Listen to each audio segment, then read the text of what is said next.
In this question, we're getting the trig statement. Sine of b is 5 over 13. First off, that's telling us that we're centered at angle B, which is right here. Next, you go out from that angle and call that the opposite. The hypotenuse of a right triangle is the one across from the right angle, and the side left over is the adjacent.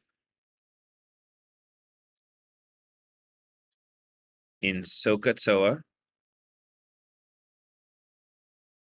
sine is opposite over hypotenuse, cos is adjacent over hypotenuse, and tan is opposite over adjacent. So if sine is opposite over hypotenuse, and that's equal to 5 over 13, the opposite is the 5, and the hypotenuse is the 13. Now the problem is, we know the length of the hypotenuse is not 13, it's 26. And so although you can sometimes get away with putting the actual numbers of the trig ratio, like 5 and 13, in there, we're not being told that the lengths are 5 and 13. We're being told that they're in a ratio of 5 to 13 with each other. You can solve that problem by just putting an x on each of them. So the opposite side we're calling 5x, the hypotenuse we're calling 13x. Now right here, what we're seeing is that the one that we called 13x, the question calls it a length of 26. So from that, we can divide it by 13 and find out that our multiplier is 2. That allows us to go over to this one and say that that's 5 times 2, which is 10. So we've got sides of 10 and 26.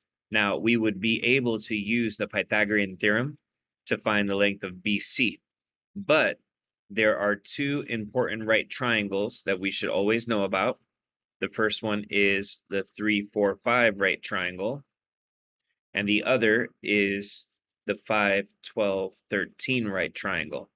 In addition to knowing these Pythagorean triples, we should also know that you can include them with a multiplier. So for instance, I could have a 500, 400, and 300 triangle, or I could have a 15, 36, 39 triangle.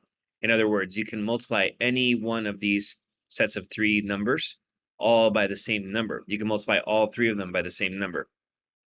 So in our situation, when we're seeing that this is 10 and we're seeing that this is 26, it's a 5, 12, 13 triangle with a multiplier of 2. And when we used x, we actually found that the literal multiplier was 2. So it's a 5, 12, 13 triangle with each of those 3 sides being multiplied by 2. So here we have a 24. Once again, we could have found that third side using Pythagorean, or we could find it by noticing that this is a Pythagorean triple with a multiplier. In any case, our answer here is 24.